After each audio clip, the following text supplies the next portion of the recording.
میں پچھلے 7-8 دن سے شہر کی ہر گلی، ہر محلے، ہر چوک، ہر چوراہے، ہر سڑک پر بھٹک رہی تھی۔ ہر دروازے پر جا کر دستک دی تھی، جہاں بڑے بڑے بنگلے، اونچی اونچی عمارتیں تھے۔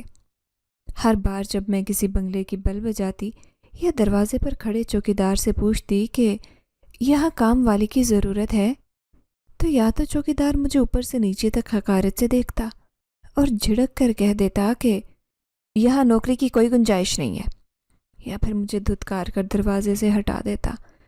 کئی جگہ تو ایسا بھی ہوا کہ دروازہ کھولنے کی زحمت ہی نہ کرتے اور کھڑکی کے پیچھے سے ہی آنکھیں دکھا کر کہہ دیتے کہ دفع ہو جا، یہاں کوئی کام نہیں ہے۔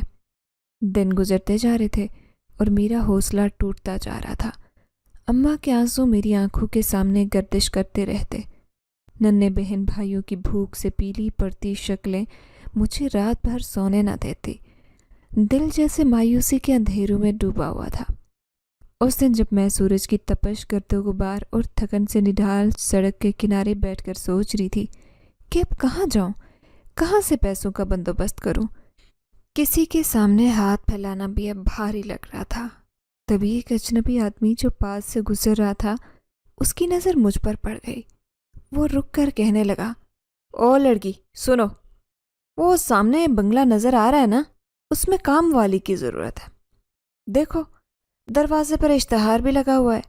میں نے حیرانی سے اس کا چہرہ دیکھا، جیسے کسی فرشتے نے زمین پر اتر کر مجھے راستہ دکھا دیا ہو۔ وہ میرے حوال و حلیے سے ہی سمجھ گیا تھا کہ میں کام کی تلاش میں در بدر بھٹک رہی ہوں۔ اس کی بات نے جیسے میری ٹوٹی بکھری سانسوں میں نئی جان ڈال دی۔ میں نے جلدی سے اپنی میلی شلوار قمیض کو سیدھا کیا، سر پر دوپٹہ جمایا اور کپ کپاتے ہاتھوں سے اس بنگلے کا دروازہ کھٹکھٹا دیا۔ چوکیدار نے جب دروازہ کھولا تو میں نے ہمت کر کے کہا، چچا سنا یہاں کام والی کی ضرورت ہے۔ وہ کچھ دیر مجھے گھورتا رہا، پھر اندر جا کر شاید کسی سے بات کی اور مجھے اشارہ کیا کہ اندر آ جاؤ۔ میرے قدم جیسے کانپ رہے تھے، دل کی دھڑکن اتنی تیز ہو چکی تھی جیسے سینے سے باہر نکل جائے گی۔ میں دھیرے دھیرے قدم بڑھاتے ہوئے اس عالیشان بنگلے کے اندر داخل ہوئی۔ سفید سنگ مرمر کا فرش، بڑے بڑے پھولوں والے گملے، شیشے کی کھڑکیاں اور مہنگے پردے۔ میں نے کبھی خواب میں بھی ایسا گھر نہیں دیکھا تھا۔ کچھ ہی دیر بعد بیگم صاحبہ اپنے کمرے سے باہر آئیں۔ لمبے قد، باریک نقش اور سنہری بالوں والی وہ عورت بڑی روبدار لگ رہی تھی۔ اس نے سر سے پاؤں تک مجھے دیکھا، جیسے تول رہی ہو کہ یہ لڑکی قابل ہے بھی یا نہیں۔ تمہیں ایک کام کی ضرورت ہے؟ جی بیگم صاحبہ۔ ٹھیک ہے، لیکن شرط یہ ہے کہ تمہیں 24 گھنٹے یہیں رہنا ہوگا، گھر نہیں جا سکو گی۔ مہینے میں ایک بار چھٹی ملے گی، وہ بھی میرے موڈ پر۔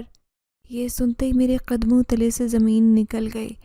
دل چاہا کہ انکار کر دوں، لیکن اماں کا جھریوں بھرا چہرہ، ننھے بہن بھائیوں کی بھوکی آنکھیں، خالی چولہا، سب میری نظروں کے سامنے گھوم گیا۔ میں نے دھڑکتے دل سے ہمت کے ساتھ کہا، بیگم صاحبہ میں اپنی ماں سے اجازت لے کر بتا دوں۔ اتنا کہنا تھا کہ بیگم صاحبہ کے ماتھے پر بل پڑ گئے۔ سن لو لڑکی، اگر ابھی ہاں نہیں کرو گی تو میں دوسری لڑکی دیکھ لوں گی۔ یہاں ہر روز کئی لڑکیاں کام کے لیے آتی، میں منتیں نہیں کرتی۔ میرا دل بیٹھ گیا، کہیں یہ موقع ہاتھ سے نہ نکل جائے۔ میں نے جھٹ پٹ ہاتھ جوڑ کر کہا، نہیں بیگم صاحبہ، خدا کے واسطے مجھے کام پر رکھ لے، میں غریب لڑکی ہوں، ہمارے گھر میں فاقے ہو رہے ہیں، اب بس مجھے وقت پر تنخواہ دیتی رہی، میں ساری شرطیں مان لوں گی۔ میری آنکھوں میں آنسو تھے، آواز لرز رہی تھی، ہاتھ جوڑ کر کھڑی تھی۔ شاید میری بے بسی نے اس کا دل نرم کر دیا، یا شاید کوئی اور ارادہ تھا جو میں اس وقت سمجھ نہیں سکی۔ اس نے مسکرا کر اپنے بڑے سے پرس میں ہاتھ ڈالا اور کئی نوٹ نکال کر میری طرف بڑھا دیے۔ یہ ایڈوانس ہے، کل اپنے کپڑے لے کر آ جانا۔ یاد رکھنا، وقت کی پابندی اور میرے حکم کی تعمیل کرنی ہوگی۔ اگر ذرا سی بھی چوک کی تو سیدھا باہر کا راستہ۔ اتنی بڑی رقم کبھی خواب میں بھی نہیں دیکھی تھی۔ ہاتھ کانپتے ہوئے وہ ہزار ہزار کے نوٹ لیے اور دل ہی دل میں اللہ کا شکر ادا کیا۔ اس کی مسکراہٹ کی طرف میں نے پلٹ کر دیکھا تک نہیں تھا۔ اگر دیکھ لیتی تو شاید اس کے چہرے پر چھپی عجیب سی خوشی، عجیب سا سکون اور کسی پراسرار سی مسرت کا راز اس وقت ہی سمجھ جاتی۔ مگر میں تو بس اپنی خوش نصیبی پر جھومتی پیسے پکڑتی دروازے سے باہر نکل گئی۔ گھر پہنچی تو اماں دروازے پر ہی میرا شدت سے انتظار کر رہی تھی، جیسے اس کے دل کو خبر ہو گئی ہو کہ آج اس کی بیٹی کوئی خوشخبری لے کر آنے والی ہے۔ مجھے دیکھتے ہی بولی، کیا ہوا رابی، کوئی نوکری ملی؟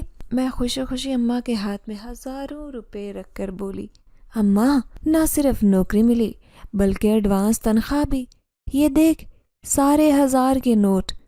اماں کی آنکھیں خوشی سے چھلک پڑی۔ وہ بولی، اللہ تیرا بھلا کرے بیٹی، میرے رب نے آج میری سن لی۔ چھوٹے بہن بھائی بھی میرے پاس آ گئے۔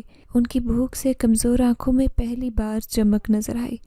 میں جلدی سے بولی، اماں جلدی جا کے راشن لے آ، میں کھانے کے لیے چاول بناتی ہوں۔ اماں بولی، ہاں ہاں میں ابھی راشن لے کر آئی۔ میں جلدی سے باورچی خانے میں گھس گئی، چاول چڑھائے، سالن بنایا۔ ننھے بہن بھائیوں کے چہروں پر بھوک اور امید ایک ساتھ جگمگا رہی تھی۔ جب سب نے مل کر کھانا کھایا تو میرے دل میں ٹھنڈک سے اتر گئی، لیکن اسی وقت دل کی گہرائی میں ایک درد بھی جاگا کہ شاید آج آخری بار ان کے ساتھ کھا رہی ہوں۔ میں نے اماں کو یہ نہیں بتایا تھا کہ وہ نوکری 24 گھنٹے کی ہے اور مہینے میں صرف ایک بار گھر آنے کی اجازت ملے گی۔ کھانے کے بعد اماں نے میری طرف دیکھا، کیا بات ہے رابی، تو چپ کیوں بیٹھی ہے؟ میں نے ہچکچاتے ہوئے اماں کا ہاتھ پکڑ کر کہا، اماں وہ دراصل جس بنگلے میں نوکری ملی ہے نا، وہ 24 گھنٹے رہنے کی شرط ہے، میں مہینے میں صرف ایک بار آ سکوں گی تجھ سے ملنے۔ اماں کا چہرہ تھوڑا سا بجھ گیا، پھر جیسے اپنے دل پر پتھر رکھ کر بولی، بیٹی تیرے باپ کو مرے 15 دن ہوئے ہیں، گھر میں فاقے ہیں، تجھے ہی ہمت دکھانی ہوگی۔ میں ابھی عدت میں ہوں، نہ کہیں جا سکتی ہوں، نہ کچھ کر سکتی ہوں، تیرے چھوٹے بہن بھائی بھوکے ہیں، جا بیٹی ہمت سے کام لے، رب برکت ڈالے گا۔ یہ سنتے ہی میں نے اماں کے قدموں میں بیٹھ کر اس کے ہاتھ چوم لیے۔ اماں تو فکر نہ کر، میں سب کچھ سنبھال لوں گی، رب نے چاہا تو سب اچھا ہوگا۔ اماں نے میری پیشانی چومی، میری دعائیں تیرے ساتھ ہیں بیٹی۔ اس رات میں اپنے بہن بھائیوں کے پاس لیٹی ان کی سانسوں کی آواز سنتی، ان کے بال سہلاتی اور دل ہی دل میں اللہ سے دعا کرتی رہی کہ یا رب جو امتحان میرے نصیب میں لکھا ہے اس میں سرخرو کر دینا۔ صبح ہوتے ہی میں نے اپنے چند کپڑے ایک پرانی سی پوٹلی میں باندھے اور اماں سے لپٹ کر روتے ہوئے رخصت ہو گئی۔ دل میں ایک عجیب سی گھبراہٹ تھی، جیسے کچھ انہونا ہونے والا ہے جو میں نہیں جانتی تھی نہ اماں، مگر قسمت کا فیصلہ ہو چکا تھا۔ یوں اپنا پرانا سا باکس اٹھایا، اماں کی دعا اور آنکھوں میں نمی لیے میں اس بڑے سے بنگلے میں پہنچ گئی، جس کی بیرونی دیوار پر لگا گیٹ دیکھ کر ہی دل میں ایک انجانی سی گھبراہٹ ہونے لگی تھی۔ میرا دل زور زور سے دھڑک رہا تھا، ایسے لگ رہا تھا جیسے میں کوئی نئی زندگی شروع کرنے جا رہی ہوں اور پیچھے رہ جانے والے میرے اپنے اب مجھ سے دور ہو جائیں گے۔ مگر پیٹ کی بھوک اور فاقوں کا خوف ایسا تھا کہ ان سب وسوسوں کو دبا کر میں نے قدم آگے بڑھایا۔ گیٹ پر موجود چوکیدار نے مجھے اندر جانے دیا اور میں اپنا دل سنبھالتی اندر داخل ہوئی تو بیگم صاحبہ ویسے ہی لمبے صوفے پر نیم دراز تھی جیسے میں انہیں کل چھوڑ کر گئی تھی۔ مجھے دیکھتے ہی ان کے ہونٹوں پر مسکراہٹ آ گئی، جو پتہ نہیں کیسی تھی، پر میں تو یہ سمجھ کر خوش ہو گئی کہ وہ میرا انتظار کر رہی تھی۔ وہ بولی، مجھے یقین تھا تو مجھے دھوکہ نہیں دو گی اور وقت پر یہاں آ جاؤ گی۔ ان کے لہجے کا اعتماد سن کر میرا دل جیسے بوجھ سے ہلکا ہو گیا۔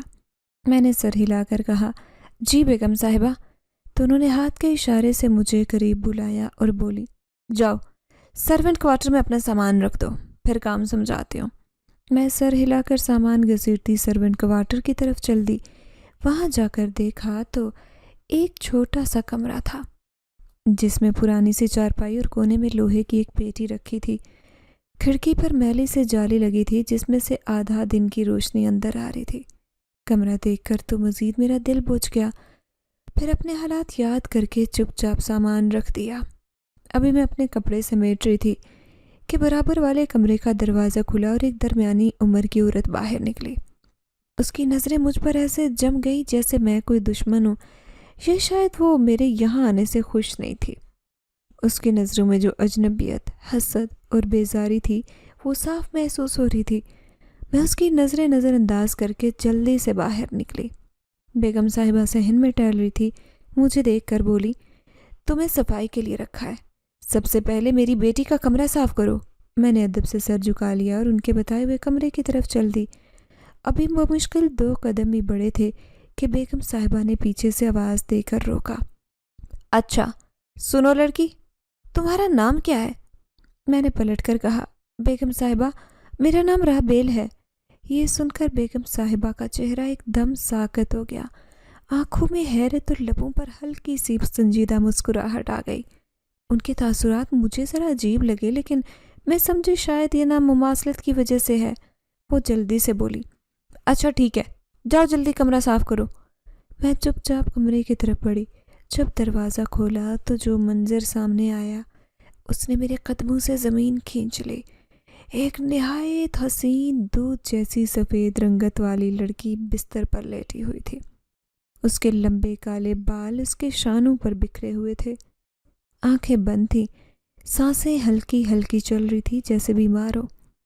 دل میں عجیب سا خوف اور تجسس دونوں پیدا ہوئے کہ یہ کون ہے، اتنی خوبصورت لڑکی۔ میں نے سر جھٹکا اور جلدی جلدی کمرے کی صفائی میں لگ گئی۔ دل میں بار بار خیال آتا، کاش یہ جاگ جائے اور میں اس سے بات کر سکوں، اس کی بیماری کی وجہ پوچھ سکوں، مگر وہ گہری نیند میں تھی یا شاید بے ہوشی میں۔ بستر کے ساتھ ایک میز پر دوائیوں کی بوتلیں اور پانی کا گلاس پڑا تھا۔ کمرے میں ہلکی ہلکی خوشبو پھیلی تھی۔ میں نے جلدی جلدی صفائی مکمل کی اور جیسے ہی کمرے سے نکلنے لگی بیگم صاحبہ آ گئی۔ وہ بولی، جاؤ نیچے جا کر کھانا کھا لو، رابیل کے کھانے کا وقت ہو گیا ہے۔ ایک لمحے کو میں ٹھٹک گئی۔ کیا مطلب؟ دل میں سوال اٹھا، تو کیا اس لڑکی کا نام بھی رابیل ہی ہے؟ میرے قدموں میں لرزش آ گئی، دل دھڑکنے لگا۔ پھر میں نے خود کو سنبھالا اور نیچے آ گئی۔ نیچے آ کر دیکھا تو وہی ملازمہ جس نے مجھے عجیب نظروں سے دیکھا تھا۔ وہ بولی، بیگم صاحبہ نے کہا ہے کہ تمہیں کھانے کا کہہ دوں، جا کر اپنا کھانا نکال لے، کوارٹر میں جا کر کھا لینا۔ میں نے اس کا شکریہ ادا کیا، حالانکہ اس کے لہجے میں ہمدردی نام کی کوئی چیز نہیں تھی، مگر کیا کرتی، ایک تو نئی تھی۔ پھر میں نے کچن میں جا کر اپنا کھانا نکالا۔ ایک پرات میں تھوڑا سا چاول اور دال رکھی تھی۔ میں وہ لے کر سرونٹ کوارٹر میں اپنے کمرے میں آ گئی اور بیٹھ کر کھانے لگی، مگر دل میں سوالوں کا ایک طوفان اٹھا ہوا تھا۔ وہ لڑکی کون ہے؟ اس کا نام بھی رابیل؟ بیگم صاحبہ کا میرے نام پر اتنا چونکنا، ان کے چہرے کے بدلتے تاثرات، سب کچھ مجھے عجیب سا لگ رہا تھا۔ میں کھانا کھاتے کھاتے ماضی کو یاد کرنے لگی، اماں کی باتیں، چھوٹے بہن بھائیوں کی بھوک، ابا کی موت، اماں کی عدت اور میرا اس بنگلے میں کام کرنے آنا۔ ایک عجیب سی اداسی دل پر چھا گئی۔ دل چاہا کہ اماں سے جا کر لپٹ جاؤں، رو لوں، مگر اب وہ ممکن نہیں تھا۔ میں نے خود کو سنبھالا، دعا پڑھی اور کمرے میں سونے کی تیاری کرنے لگی، مگر نیند کہاں آتی۔ بار بار دماغ میں وہ خوبصورت رابیل کا چہرہ آتا۔ آخرکار آدھی رات کے وقت بمشکل آنکھ لگی، مگر وہ پہلی رات بنگلے میں ایسی تھی کہ دل میں نہ جانے کتنے ڈر، وسوسے اور سوال لے کر میں سوئی۔ صبح بیگم صاحبہ کی آواز نے جگا دیا، رابیل جلدی آؤ۔ میں ہڑبڑا کر اٹھی، کمرے سے باہر نکلی تو دیکھا کہ بیگم صاحبہ مجھے ہی بلا رہی تھی۔ جا کے میری بیٹی کو دوا دے، نیند سے اٹھ گئی ہوگی۔ میں نے ہاں میں سر ہلایا اور دوا لے کر اس کے کمرے کی طرف بڑھی۔ دل کی دھڑکن تیز تھی، میں چاہتی تھی کہ وہ جاگ چکی ہو اور اس سے ملاقات ہو۔ جیسے ہی میں کمرے میں داخل ہوئی تو وہ اب بھی لیٹی ہوئی تھی، مگر آنکھیں کھلی تھی۔ ہائے کیسی گہری پراسرار اور اداس آنکھیں تھی، جیسے جانے کتنے راز لیے ہوں۔ میں نے سلام کیا اور کہا، بی بی جی دوا لے لوں؟ اس نے ایک نظر مجھ پر ڈالی اور بغیر کچھ کہے دوا پی لی۔ میں نے سوچا بات کروں، مگر وہ خاموش رہی۔ دل میں خیال آیا، کیسی عجیب لڑکی ہے، کتنی خوبصورت، مگر چہرے پر نہ ہنسی نہ خوشی، جیسے کوئی بہت بڑا دکھ چھپا رکھا ہو۔ میں اس دن بھی پورا دن کام میں لگی رہی۔ بیگم صاحبہ مجھ سے خوش ہو گئی تھی، مگر وہ ملازمہ اب بھی مجھ سے کھنچی کھنچی سی رہتی تھی۔ رات کو پھر اسی بے چینی میں رات گزری، ہر لمحہ یہی سوچ کر کے یہ بنگلہ، یہ بیگم صاحبہ، یہ خوبصورت رابیل اور میرا یہاں آنا،